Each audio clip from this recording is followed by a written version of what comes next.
1st of September 2012, a date which lives in infamy. This was the day in which Asylum of the Daleks aired. This episode was the first one to come out after I made this channel, and I remember making the video.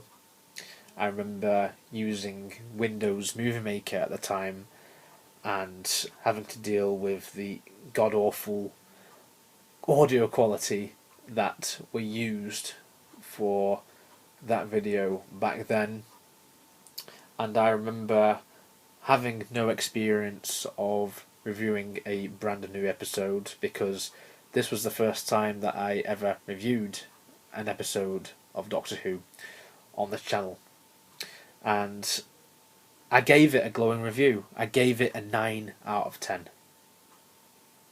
9 out of 10. Can you believe that?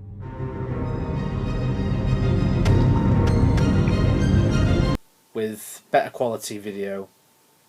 What do I think now? It's a subpar episode. Definitely a lower tier Dalek story. I was way too kind to this one.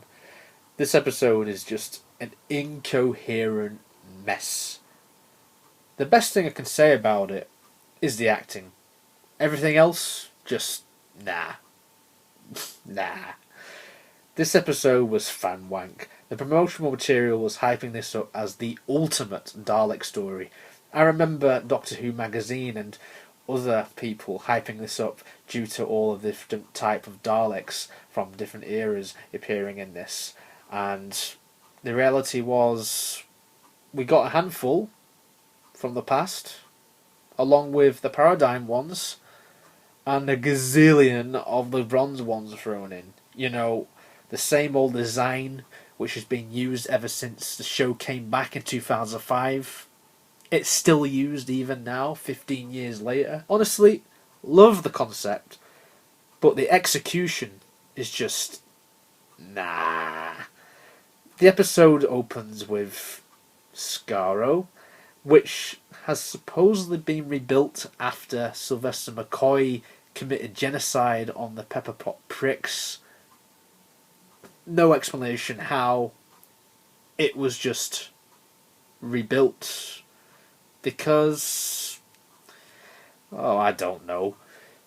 This one is noteworthy for introducing Jenna Coleman to the series. You know, the whole twist with Oswin being a Dalek at the end. You know, I find this twist to be frustrating because it does not make any sense to this day. But still, better than Sherlock Series 4, I guess. As for Amy and Rory, that divorce subplot, it's bollocks. Absolute bollocks. I felt like we were in a shitty soap opera when I was watching these scenes. The subplot adds nothing to this episode, especially as it's all solved by the end, and it's never spoken about ever again.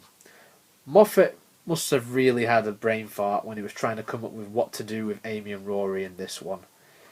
As for Matt Smith as the 11th Doctor, he's great. Material is given is questionable, but he works very well with it, aside from the sexual innuendos while speaking with Oswin. Like, what was it with this era and the sexual innuendos? It was just over the top a bit.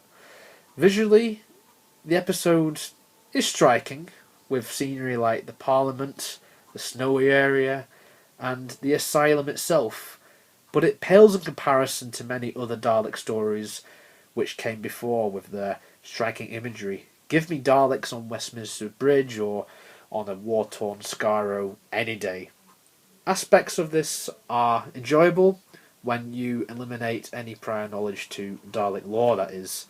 The X scene was one which always stuck out to me, but what pissed me off was just straight after this scene we got the special weapons Dalek appearing and spinning around in a corridor just doing jack shit. This story really could have been one of the greats, but what it ends up feeling like is an overstuffed mess and just doesn't know what it wants to do other than just be a sort of love letter to classic Dalek stories, many of which are better than this.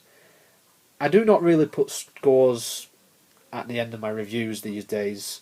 Back then, as I said earlier, I gave this a 9 for some reason. Now, I find Asylum to be an under par Doctor Who episode. Therefore, I'd say it's definitely a 4 at the most, and I'm probably being too generous. Also, what the fuck was this title sequence?